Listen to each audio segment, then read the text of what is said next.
Welcome to New Game Plus, a retro gaming podcast where three guys spend 7 days playing one old game and then we talk about it. My name's Dustin. My name's Kenny. Nolan. And this is episode 318. 318? This past week, a video game reseller has discovered hundreds of factory-sealed Nintendo and Sega games from the 80s and 90s inside of a storage facility in Nebraska. Interesting. The games were placed into storage after a local store had closed down in 1994, and it remained untouched until now. And so there are tons of irrelevant and inexpensive titles. Of course, there's dozens and dozens of NBA and Madden games, but there's also a few valuable finds. Topping the list of rarity is a sealed Chrono Trigger that is valued at over $2,400, not even graded. Dude, how do you just claim that, though? They bought that from them, I guess, and then they're going to resell it? I don't know. In my mind, I'm imagining that this local group, bought a storage unit like they do on Storage Wars. Is that what that show's called? I guess. And then they went inside and found these games. Oh, wow. Okay. They also found a sealed Turtles in Time, Final Fantasy III, Nice. and Sunset Riders. Those are some of the most expensive ones they found. It's like real life loot boxes. You buy the storage unit and you don't know what's inside, but it could be big. It could be a legendary. It was legendary. Yeah. They found a lot of that, and like I said, those are already valued at, $2,400, $2,000, $1,500, things like that, but could double, triple, or quadruple in price if they get it graded and it's top of the thing. I don't know who's gonna pay for it, but it's still a cool find. What does graded mean? Kenny? Well, like if someone listens to our podcast, they'll be like, "You get an F." Right. Okay. That's how grades work. I know Pokemon people will do it when they're opening card packs. They're like, "Oh, this is a 9." They get or 9.3. They have to send it off. It's about the quality of the packaging, right, and the quality of the print and all of those things. If you stick the landing and you don't step out of bounds. Okay. Yeah, I like that, Kenny. Yeah, I'll take it. So, my question for you is, should we start purchasing storage units? Yeah, just all of them, because we'll find some games in it, maybe. We will find a video game, I promise you. Oh, man. I wonder what else is in there. I wonder if there is a sealed in Mario 64 or something. That is going to be insanely expensive. They are still cataloging, but it looks like their find is going to be worth tens of thousands of dollars. Again, if they sell it, I don't know. This isn't just a single person that found it. It is a group of, or it's like a business, video game historian type situation. Yeah. These people that are specifically looking for games like this, and so. But you said it was 94 when they 94 was when the Blockbuster or whatever shut down. It was a local store. Got it. So it would have been. It wasn't a Blockbuster. What? Why? You don't know, Kenny. It could have been a Blockbuster. I cannot be 100% certain that that's the case, but most likely it wasn't a Blockbuster. I miss Blockbuster. Okay, I agree with you, but what is your reasoning and rationale? Like, it's not movies, and they found boxed, unopened stuff. You think Blockbuster just did movies? They did games, but they opened them up and rented them out to people. Yeah, they wouldn't be unopened. Okay, but so we're more talking about like a KB Toys or did KB Toys? Sure, take your pick, or a KB Toys type location or collectible store. KB lasted past 94. Kenny, fair. You win this duel. I'll give it to you, and I'll walk the plank. I don't know, whatever you want me to do. But Kenny, how do you turn a pirate furious? I don't know. You take away the P. Like in our retro game of the week, The Curse of Monkey Island. Overview. Curse of Monkey Island is a point-and-click adventure game from LucasArts. Came out on the PC in '97. This is the third, fourth, the sum amount. You gotta know this. You have to know this. I don't have to know this. We didn't play the previous games. I'm pretty sure it's the third installment in the series. I don't remember what they were. Something like Monkey Island, and then You've done your something else research on this Monkey week. Island, and then The Curse of Monkey Island is the game we played. It's the third one. I've said third so many times and nobody's corrected me, so I'm going to assume that's correct. You're not prepared, are you? You want me to take it? No. I don't know what kind of preparation you want me to have. I'm describing the game perfectly right now. I'll give you a C. A high C. Sugar-free? I rate this joke as a terrible one. Okay. Y'all are the worst. I'll come full Everyone's circle turning every the podcast off. In Curse of Monkey Island, you play... Keep going! Dude! Y'all are laughing at me, and I don't know why. Because You play This as is Guy... bad! Well, no, I mean, it's a C. how are we Middling. not talking about what the game is yet? I'm trying. You guys keep interrupting me. In this game, you play as Guybrush Threepwood, who I just heard you say who is a pirate, and you are very quickly faced with your nemesis, the undead pirate LeChuck, who is after your girl. Common trope. Elaine, she's a Unfortunately, Elaine is captured quickly. Guybrush Threepwood, you as the character, swoops in, saves the day, saves Elaine, and in doing so, accidentally curses her.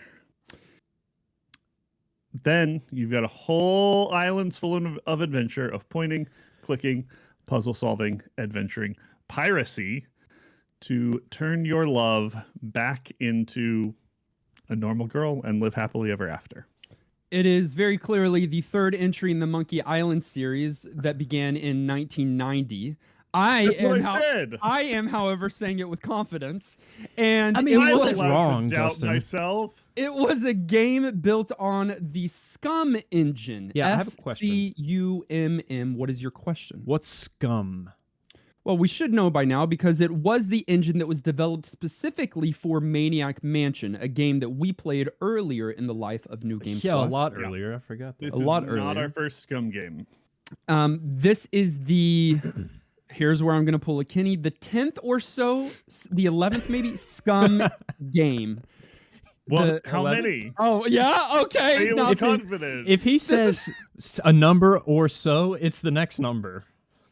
well, no, it's between 10 and 12, including 10 and 12, so Yeah. not between. Okay. It's 10, 11, or 12. It's in that range of Scum titles that began with Maniac Mansion and is finding its fulfillment, some might say, here with The Curse of Monkey Island. Point and click meme. Point and click bad meme. Blah blah blah. I don't like them. Yeah, especially from you. You have an issue with PNC. I think a lot of people have PNC. A lot of people have issue with PNC. We'll talk about some of those because I think some of those meme trope things are here in this game, and then some are not. But is PNC valid in TCOMI? We'll see. I was I bummed see. about this getting pulled for last week, but then I realized that for a point and click, I can have it up on my secondary screen while grinding PoE and still play the game. You played this game while playing another game? Yes. You have a problem. No. Well, yeah, that might be true. ADHD. But stop. But you can play point and clicks with other games, and maybe I like them now because I can multitask. The only way you brought yourself to play this game this week was by playing another game? Yes. All right. That will lead to some interesting conversation. Stay tuned. gameplay. We played a few PNC titles on our podcast. Maniac Mansion. Yeah. And then some others too. I mean, we've played Myst. We've played a Scooby-Doo one. We did. We played I Have No Mouth and I Gotta Scream. And I Must Scream. You are being able to recall a lot of them. I'm very proud We of there played you. was a that- recent one, the Goblins with 3 eyes. Yes. Yeah. We played a ton of There Point was Click. that. Yeah, we've done a lot of them actually. There was that one where you end up walking through the sewer at one point. That was the worst description. Yeah. A wow. slightly less animated style one that was like a little bit more serious, like detective story of some sort. I know what you're talking about. in like and I don't in remember. France or something. Oh, Yeah, there the is sword and that the one. shield. The sword I don't of think it's Monkey called the Island. Sword in the No. Sword of Monkey Island. Okay. No, I do. Yes, we did play that one as well. I don't recall what it is called. but Neither do we- I. The One of our majority viewers is yelling at their earbuds right now. the majority of Broken Sword, The Shadow of the Templars. Oh. Yeah, Is what it's Broken called. Sword of Monkey There was a Island. sword. We also played Oddworld, Abe's Odyssey, which is Not a not point fully click. point and click. That's No, not point and click at all. you're Oh, I don't know it's about a not at different all. style You're right, based though. You're on right, though. flashback. You're right though. Flashback, but that's more like Abe's Odyssey. Exactly. It's Okay. not point and click. An close. evolution, some close. might say. All I'm s- Nah. all of that to say, I like the streamlined nature of the PNC here. Early PNCs tend to have an entire section at the bottom of the screen, really not even the bottom half of the screen, Mhm. that are verbs that you can click on. Maniac Mansion was one of those that can then your character can do something based off the verb that you click. And the earlier titles in this series followed that specific format. Yes. So this was a divergence. This was the first time in this series that they Yes. used the kind of just mouse-driven interface and kind of the full screen graphics that we're getting here. The 13 verbs at the bottom it was never visually appealing, and it never really fully made sense because there were some verbs that you never used. At all. Yeah, that was just an evolution of the old like text-based RPGs to some point where you were literally just typing in the dark. The Douglas Adams game that we played and others sort of like Yes. that.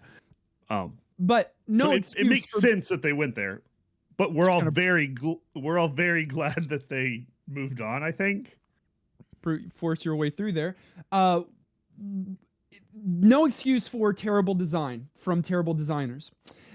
We says a guy that's never designed a video game in his life. I can guess. think that something here is much more appealing, much more accessible, especially to the modern gamer, because you have a full screen that really, like I said, streamlines the interaction. So much so that really with each and every interactable, you have 3 options, 3 things that you can do with it. And the actual verbs vary, but it still just consolidates it down to 3. Kenny wasn't able to discover it in the first play. You ended up using hotkeys. No, but you I can did. use hotkeys. Yeah. You can Yeah, also they work great. you can also use the mouse completely. It is a little maybe unintuitive. I will give you that, but once you figure it out, I think it's a very intuitive. And it's just long is. pressing, left click, long press on the item or a person, and then you have 3 options. You can use your hand, which is typically grab. Sometimes if it's a person, it's push, but it's some kind of like physical interaction. You can examine. It's a skull and crossbones in the middle of the coin that pops up. And then on the right-hand side of the coin is a verbal command or something with your mouth. You can eat food. You can talk to a person. You can blow a dart. It's those 3 different actions for any interactable in the game. Yeah, and I really like the gold to balloon interface. It's really simple. It's on theme. Thematic, And yeah, that's always been a complaint of mine in some of the other point and clicks where like, yeah, it's either words or if it's not verb, it's not the verb system. It's like random clicking and then your character has to slowly go over there and do something. But in this one, there's not too much of that. In fact, you also have an inventory too, which is not new. That's kind of always been there, but I don't know. It felt cleaner in this one, just to have. But also, Guybrush will tell you a lot of things that other characters in point clicks won't. So, like, if you're trying to interact with items or like trying to mix them, he's like, this looks like it needs to be combined with something else. I'm like, cool. I'm not touching that until I find something else. Like he'll give you a lot of audio cues, which helped so much, because a lot of the grind in these games for me is always just watching the guy do what I told him to do 10 minutes ago to find out I can't do that thing. So I like the interface for sure. Yeah, I love that the inventory is a pirate's chest, but that just is your pants. I mean, like the visual of when he puts stuff up, like just take an umbrella and like open up his pants and just shove it in there, is so funny. Which speaks to the humor of this game. Some point and clicks are more mystery laden. Hey, we didn't even mention the OG, the greatest of all, Nancy Drew, and the game that we played, The Train, where Kenny offed himself. That's one of the best PNCs. It really is, unironically, so good. Sorry, Nancy, but this one has some games go more mystery, some games go more drama, or even with I have horror? No mouth and I must scream, like some kind of some of that vibe. Here it's humor. It's all about the jokes, the silliness. I mean, you might have caught that by the name, Guybrush Threepwood, which, by the way, not that it's important, but a little bit of history here. Okay. Guybrush was named such because when they were creating the character in the first place, they just had a placeholder. His name was Guy dot PNG, or it wasn't PNG, but whatever the file was for the character that they had created. And then they had created a brush that would simply paint him on the screen wherever they needed to. So then it was Guybrush, and that's how they created the name. Not super creative. I'm not surprised, there though. Is a little bit of history there. All of this game is humor, outrageous, silly. The jokes that are being told back and forth, the call outs to other games in the LucasArts catalog, or even like to other video games. Like there's a Grim Fandango shout out here. There's Star Wars references.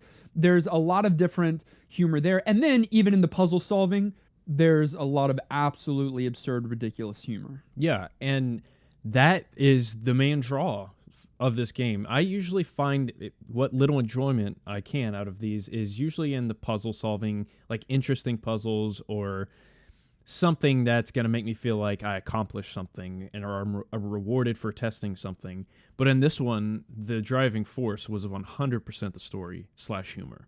I mean, the dialogue options, there were so many dialogue options, and it felt like you were progressing the story in a non-linear fashion, even though you're not, I don't think. You have a lot of options, and there's like a full conversation you have with a character for like minutes long, and there's jokes all throughout it, and I really, really think the pacing is so good because of the humor, because it's just everywhere in everything you do. Like Guybrush will... Like, people will drop accents that you're talking to. They'll have some pirate will have like this like exaggerated accent, and then you'll say something insulting and they'll be like, why'd you say that? Like, they'll just like drop the whole act, and I don't know, it's so charming.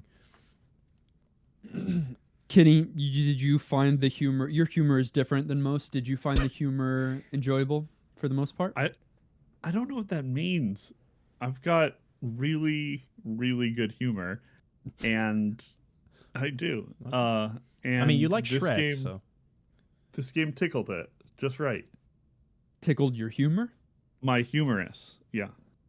Okay. It's definitely up Kenny's alley. Like, when I hadn't watched the first play at the time of like first booting up the game, and was like, okay, Kenny is gonna love this so much.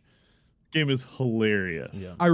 That's why I was asking you, because I felt like all throughout the week that this is just Kenny making a game or writing dialogue. Like, every joke was so funny or self-aware or referential, or like two layers of joke kind of melded together, and it was nonstop. It wasn't like they sprinkled it in. It was the heartbeat of what this game was all about, and I absolutely adored that. You know, a moment that brought me great joy is when I found Kenny in the game. So in town, in Porta, whatever it was, there is a young chubby boy that is selling lemonade, but he's pouring it into a cup that has a bottomless bottom.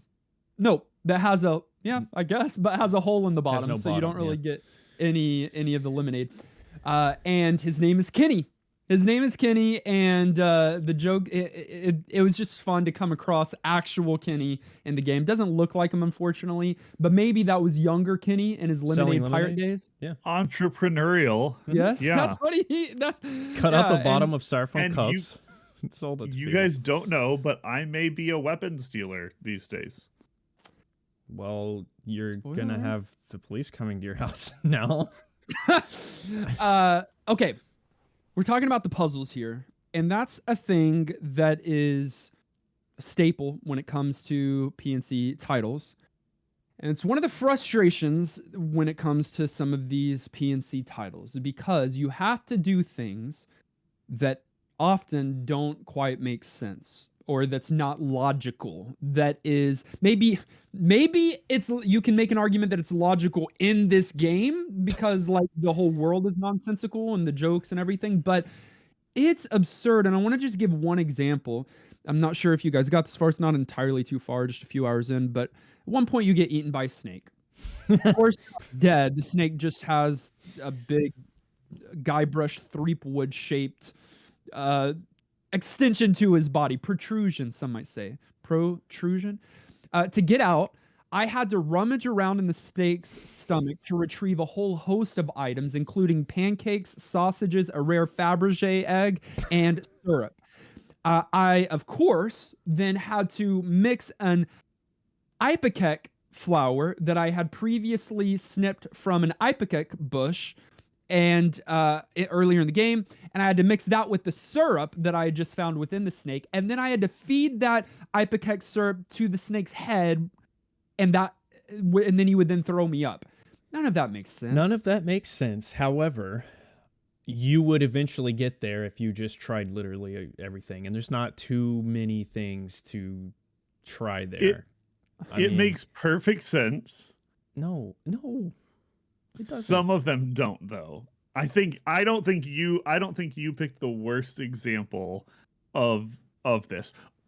Almost all of the solutions, once you do figure them out or get just frustrated enough to look up what it is once you're stuck, depending on which way you're playing the game, you're going to be like, okay, that's funny or clever or something. It's not like stuff doesn't work at all.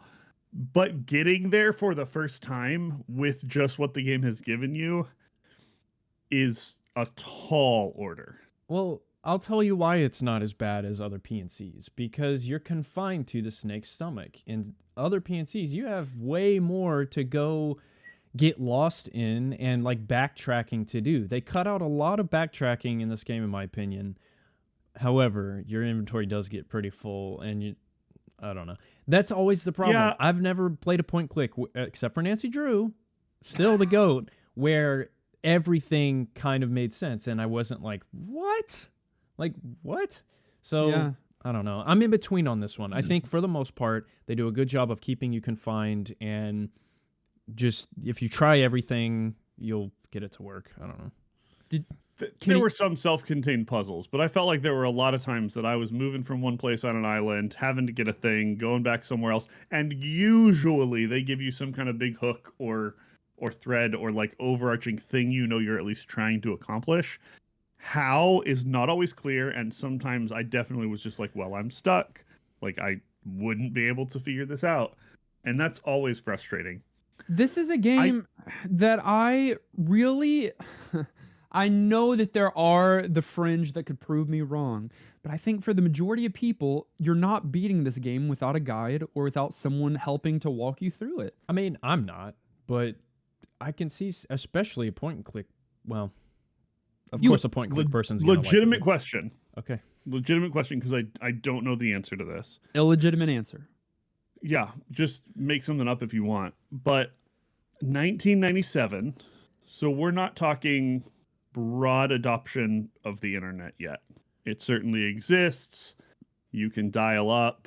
There's probably some game resources out there, but we're not talking super accessible to I was everyone all plugged the in. time. We're starting to get there. Yeah, I'm going to cheatcodecentral.cc, but like it's not. Yeah, I mean, yes, it's not vivacious. Was part of the reason game companies made these games, I don't know the answer to this, because people would get stuck and call their helpline numbers that are monetized. Absolutely not. You think this That is was a- all a No, pyramid scheme? Or a Well, I mean scheme to that get was money? that was a legitimate thing back in the day. I don't know if that was still this era or if that was part of why these were a popular thing. But like the help me unstick myself in this game phone numbers that were pay to call absolutely existed back in the day. Pay to call. The I don't have an older brother to beat this for me hotline. Yeah, I never called that. The 1-900. I'm gonna get myself in trouble if I didn't ask my parents to do this first because I got to get past this thing in this game that I can't figure out number was absolutely a deal for at least a little while, and I don't know if it lined up with this genre and when these were popular in '97. It of course lined up. Well, I don't know about the genre. It of course lined up with the year. Nintendo Power always had a number in there and had like professional gamers on deck ready to answer your phone calls to help you out through a game. What do you think they do now? Stream. They still do it? I have no idea. But I don't know if it lined up with the genre. This obviously isn't a Nintendo Power type title. That was just one example of something that I was a little bit more familiar with. But I don't think it's a racket, Kenny, if that's your question. I do think it probably made whoever some dollars though, if there was a number to call and a hotline to get help with. Nolan, you think that people would eventually figure this out? Is that what you were saying? Yeah, definitely. Especially compared to those other ones that we've just brought up, all that we played on the show. Yeah, like this one makes a lot more sense to me, even though it's silly and outlandish. But like, yeah, it's set in a cartoon world. Like, yeah, I think people can figure this out. I would advise they use a guide because backtracking and wasting time is not fun. But that's a problem with the genre. That's what I've always said. So I don't know. I kind of agree with Nolan here. There were definitely moments I got like pretty stuck, but I'm fairly certain those are all moments I could have gotten over. I didn't let myself stay stuck too long because we just had this game for a week and I had a limited amount of time to play it and I needed to get through and like see what was happening. And so if I was just casually playing this game throughout a summer, especially in 1997, I think our attention spans are shorter these days. I think you could have grinded it out and thought about, what am I missing? What clues have I been given here? And gotten pretty far. The problem is, because it's all linear, all it takes is one puzzle that you truly can't figure out. And you're stuck. It's just a dead end. There's just a wall. And that's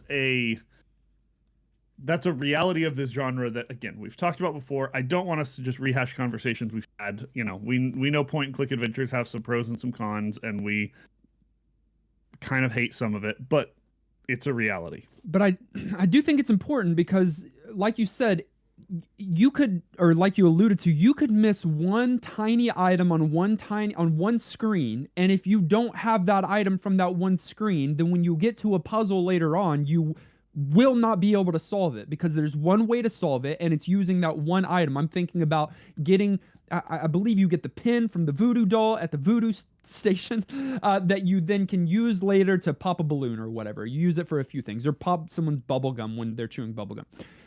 If you don't have that pin, if you didn't pick up that pin, you can't solve that. And so you'll have to go back to screen after screen after screen hunting for the pixel to click on the right item. I don't think it's hunt for the pixel.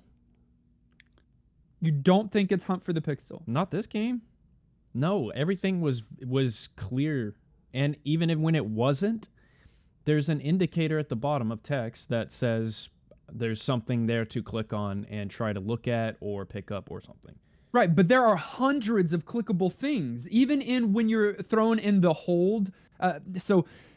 In the ship's hold, there's items all around, and then there's a porthole. You eventually, I think, you use a diamond that you find to scrape the mirror out or the window out. Cut the. There are 22 clickable things in there, but only 2 that matter.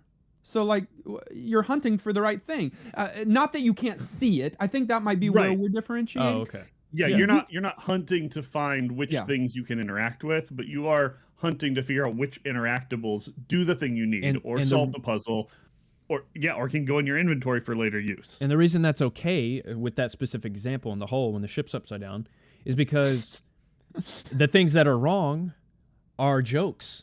Yeah, are still story enjoyable. beats and enjoyable. And so that's where the feedback comes in, where I'm like, oh, I didn't need that, but that was actually clever. And so again, the pacing there was there for me.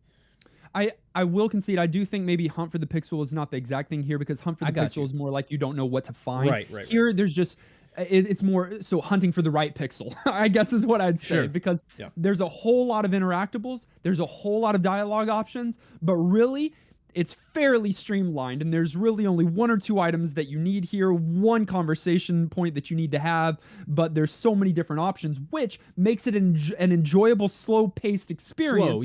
But certainly not a one that you can just min-max your way through unless you played the game many times before. It's great to play while playing another game. I mean, it was slow, and that's okay. Aged. The writing is top. The jokes top. We've already mentioned the humor, but really that stands out in the genre to me a lot more than the other examples that you have, even the popular ones, like Myst and some of the other ones. I mean, yes, the story's good there, but this one felt like a show or a movie, like an actual movie, and I loved that. It's what kept me interested. And humor doesn't always age well, depending on the types of jokes that you have. Rarely in video games. But like maybe 3 or 4 jokes that I went, that was probably funny in 1997. But like it wasn't now because it was referential or because it used some kind of lingo or whatever.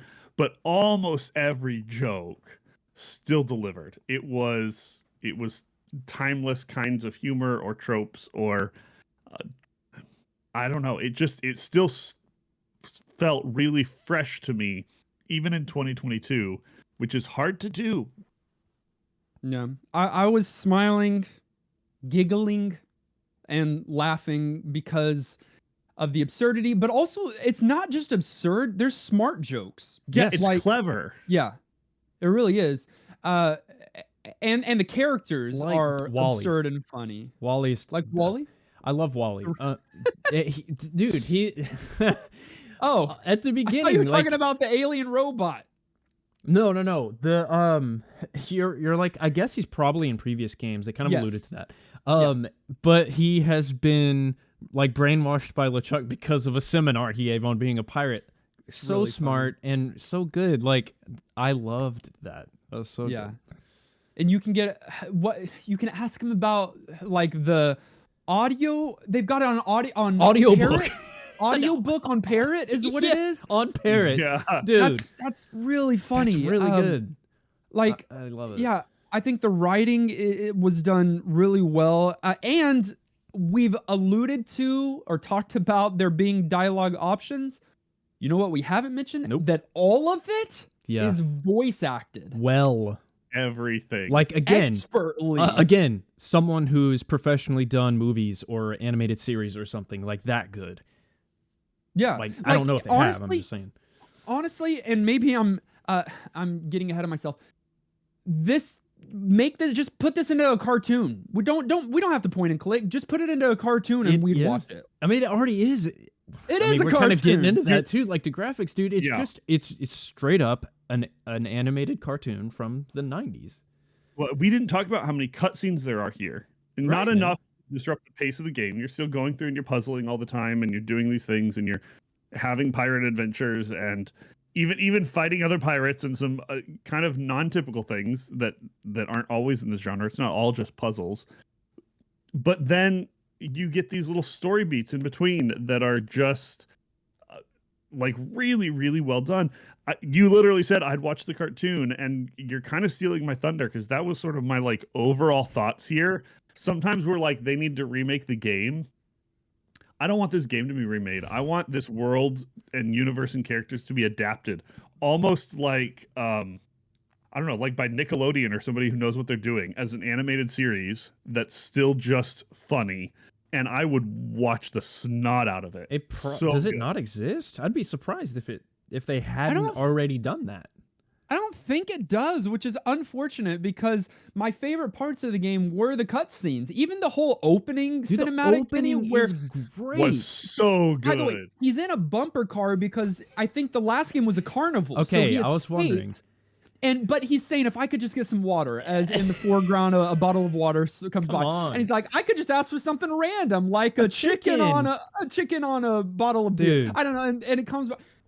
It's funny, and it's good. smart, and it's humorous. And yeah, you said, Kenny, it doesn't interrupt the flow of the game, but it does give you a little, like after you solve kind of some significant puzzles, it will show you what's happening with LeChuck, or it will show you what's happening on a different pirate ship. And I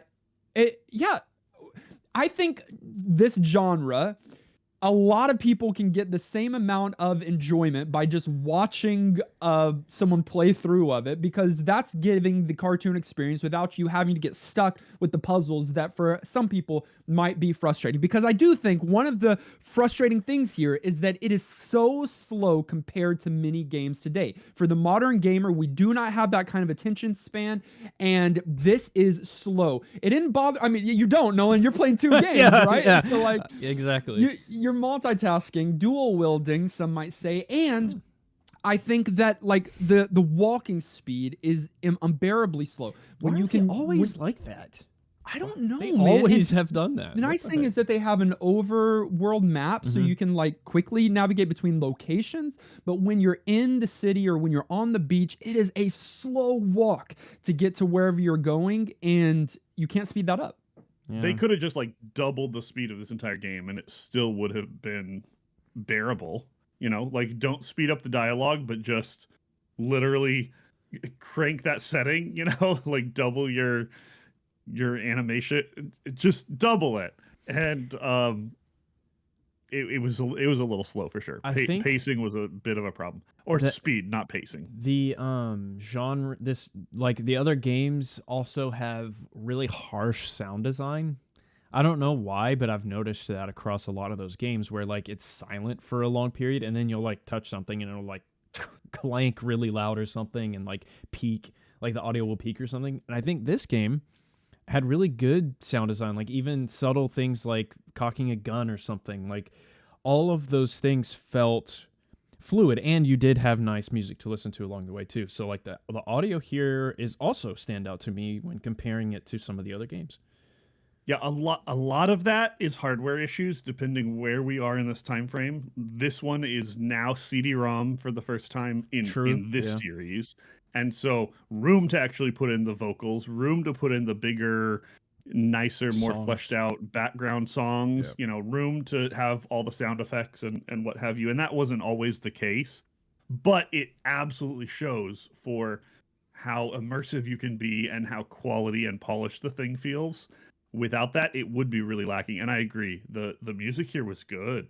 It was good. It's nothing I'm going to listen to after the fact, but it really fit the piratey theme and the Caribbean theme. Yeah. It never distracted me. It always felt on point. I never was like this again. Like they mixed it up. It was really good for the game.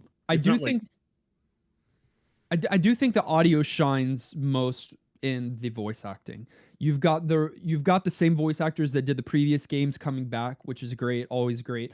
But again, every character, you have to recruit 3 pirates for your ship, each of them voice acted and different personalities and characters. You've even got the final the guy that did Jekt in Final Fantasy X. show up, and he's Whoa. pretty much just doing the same voice for Jack for this Whoa. character. So That's like you've weird. got some quality voice actors doing some quality line delivery with a silly, absurd story and funny, clever jokes. There's again a lot that works here. I think most in the cartoon Saturday morning cartoon type experience, and I think where it suffers is the slowness, the grind, the trying to figure out puzzles that don't necessarily make sense, the PNC portion of this Yeah. thing. Yeah. Still very much Um, playable though for a PC game. PC title. It's Yeah. on Steam. It's on GOG. Yeah. Steam GOG. Unfortunately, they didn't go on sale this week. Surprise to me. I could have sworn that we had something, we were able to move the market a little bit, Yeah. but it's only $7. It's cheap. Yeah. I appreciate GOG and Steam for keeping older PC titles like this alive, because we talked about before, it's very hard sometimes to play older PC titles. And then if you like The Curse of Monkey Island, there are other games in the series. We already talked about there are 2 that precede this game and a couple that come after. So you've got The Secret of Monkey Island and Monkey Island 2 LeChuck's Revenge. Kenny, those are the titles. You've got The Curse of Monkey Island, the one that we played, and then it was followed up in 2000 with The Escape from Monkey Island. No longer then on Scum, I think. Yeah, for You're those. correct. Yeah, yeah. New engine there. And then you've got Tales of Monkey Island that came out in 2009. Ooh. So And that was the last one. It might be dead now. There's also that parallel universe game that the Sword of Monkey Island. I think Nolan developed that one. That's my favorite one. Yeah, that's good. And then if you want a CD-ROM No one does. of The Curse of Monkey Island, you can get one used for just $10. It's $100 new. $100 if you want a new CD-ROM of The Curse of Monkey Island, but I can just give you a rewritable disc, man. Like I'll just give you Steam really did crush the physical PC market early. Like who You wants think it's physical- okay to make a piracy joke just because of the theme of the game? Of course. Is that what you think? Of course. It's good, Kenny. Final thoughts. At the end of each and every one of our episodes, we determine whether or not the game gets our vote for New Game Plus status, which is our general thumbs up or thumbs down. It does require 2/3 of the votes to swing one way or the other. I'll begin.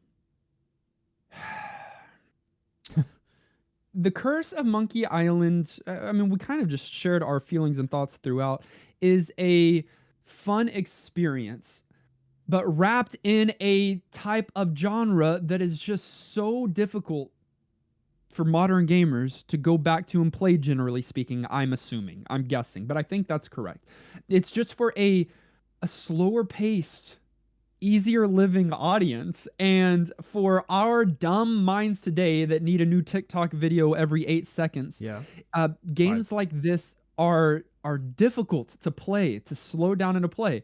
Case in point, Nolan duo wielding this week, me just trying to rush through quickly. I actually found out this week that I could press the period key on my keyboard and skip dialogue. The dialogue was the best part, but there was a lot of it. So I read it, wanted to get the joke, but would skip some because I wanted to I wanted to play this game.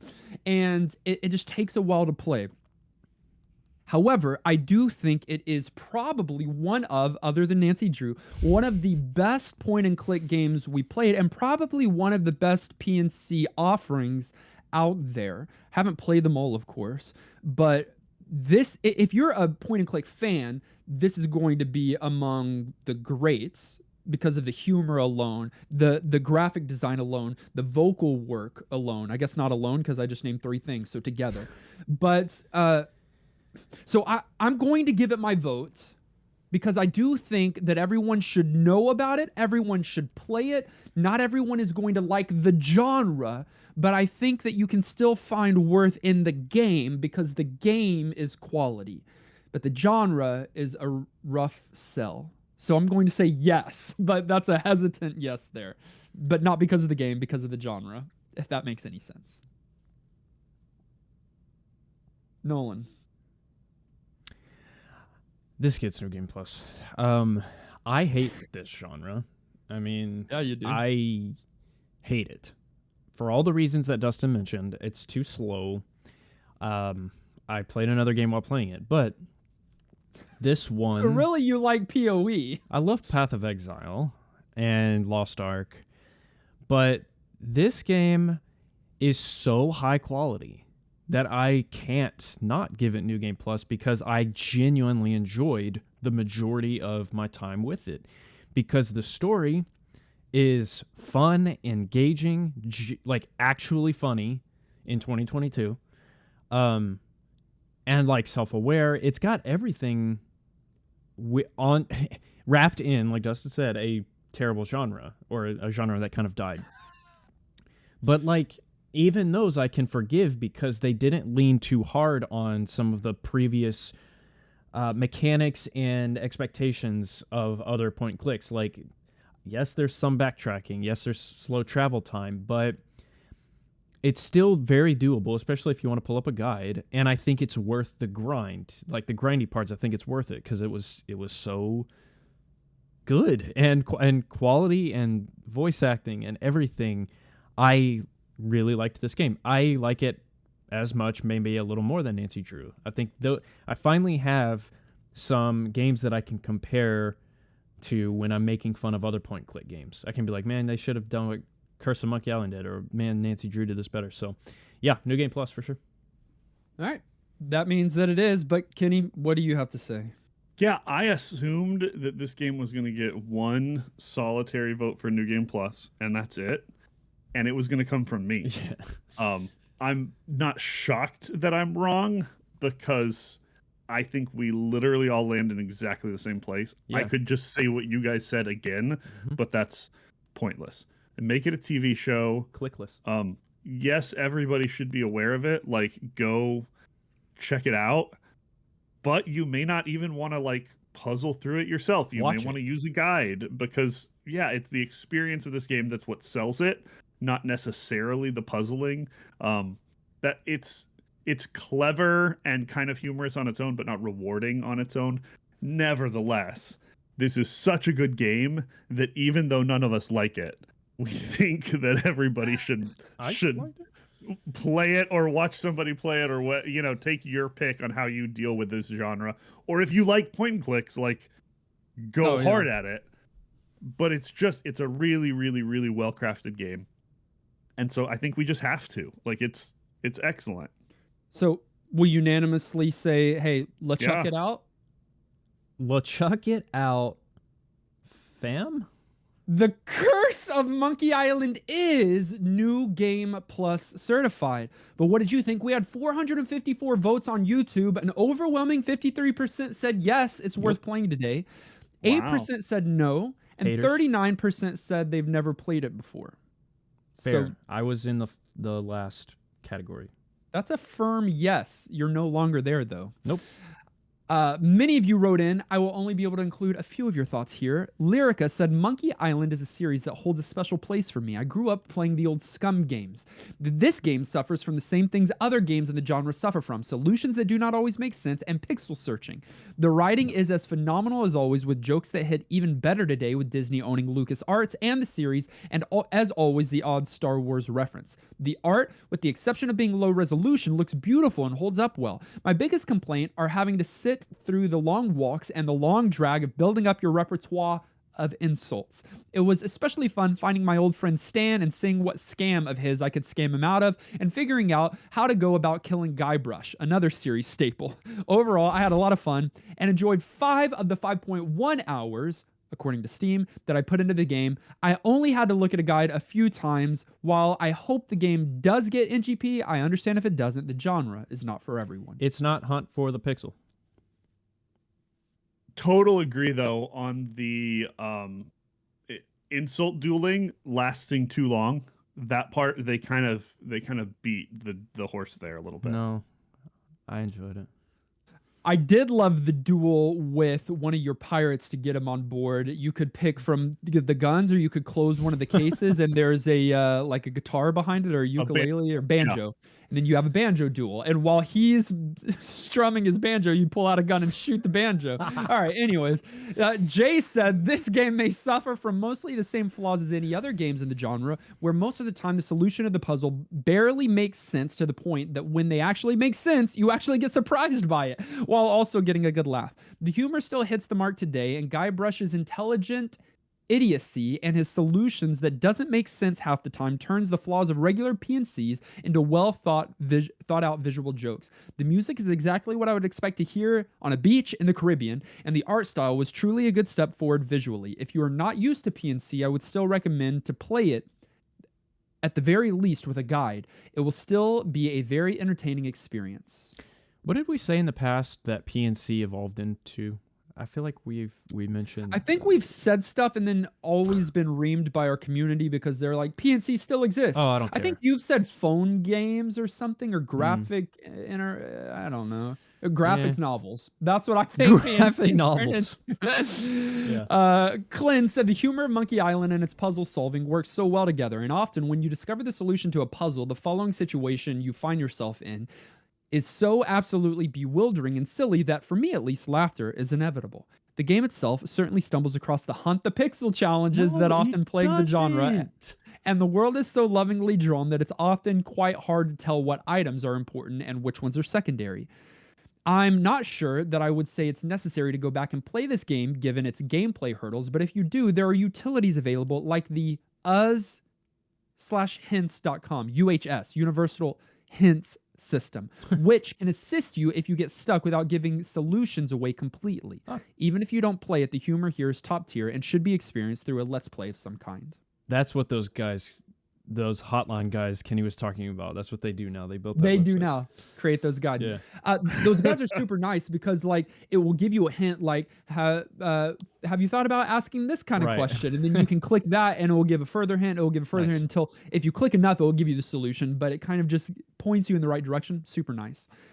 Finally, Bro Jim said, I find myself wondering if I would have liked this game better on the extra puzzle mode. I found myself frustrated with how quickly I finished the puzzle sections just to be faced with either one, wandering around looking for the next part, or B, talking to everyone and listening to a lot of decently voice acted and somewhat funny dialogue. A lot of dialogue. Some of it's dead ends that lead to nothing, and some that are imperative to move on, and no real way to tell which is which. Where to land on this? For the genre, I think it shines as one of the better entries. The visuals and tone make it more entertaining than the serious puzzle slog of other games in the genre. In the vast canon of retro games, maybe with a light go here next guide, it would be a good break. Something between a TV show and a video game, but if you skipped it, it wouldn't be missing a life changer. Brojum flexing. Okay. You need the hard mode? It's like puzzle's so easy I forgot here. that was an option. Intuitive. Yeah, what he said is real. I think that's really good. It's like, hey, this is between a TV show and a video game, and it is the thing that is troublesome with some of these PNC games is that there's no like reward other than solving the puzzle. Here, there's the reward of the humor, the jokes, the funny. So like you get other good while you're having to slog through some of the not so good. I feel like we're almost all saying exactly the same things, just coming to different conclusions as to what that means. And so everybody will have to kind of know themselves as to whether or not this game is for them, but it's got a lot to offer. Yeah. But for now, we're going to put aside the Curse of Monkey Island, and we're going to randomly select the next game from our Retro Master list that we'll be playing for the next 7 days. Randomizing now.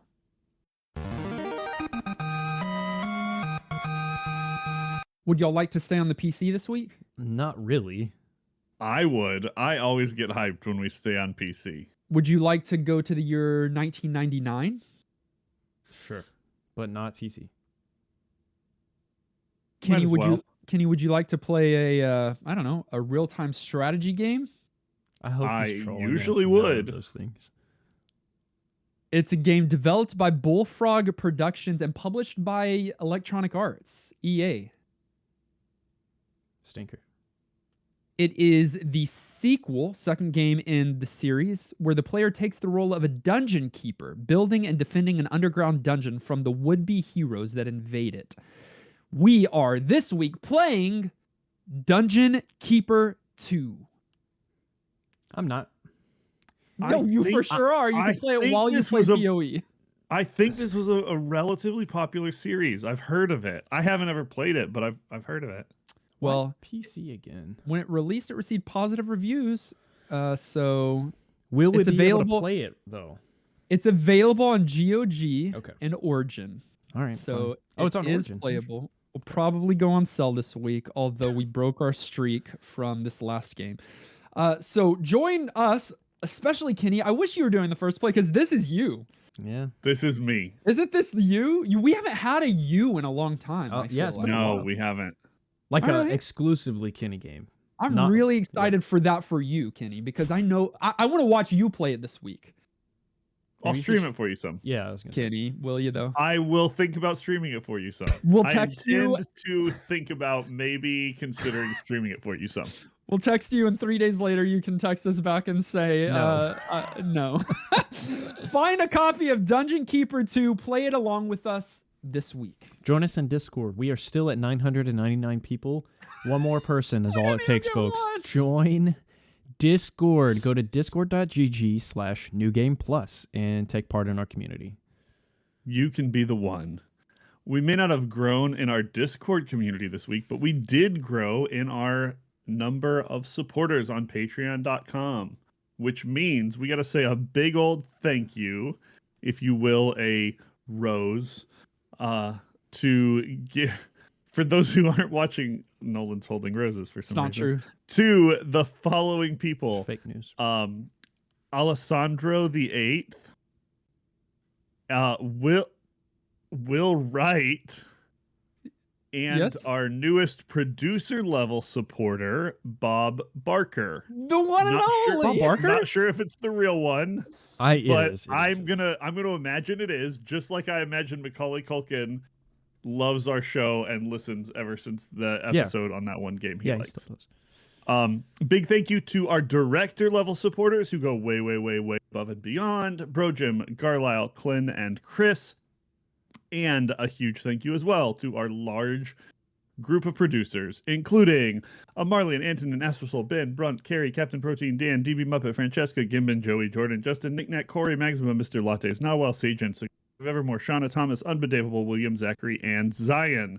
Ooh. You guys are the best and give us an excuse to be silly at this point of the show every single week. Thanks for that. Thanks. You can follow us on our social media, Facebook, Twitter, Twitch, and YouTube. All of those links are in the show notes. Listen directly on any podcast provider of your choice. Subscribe so that you are the first to get new NGP episodes. And while you're at it, please leave a kind rating and review. Our video episode was edited by our friend Dylan. Our audio episode was edited and produced by our friend Dan Willett. Join us next week as we play Dungeon Keeper 2. Until then, I'm still Dustin Threepwood. I'm Kenny. I will be unavailable beginning Friday because of Elden Ring. And this has been New Game Plus. Arrgh, matey.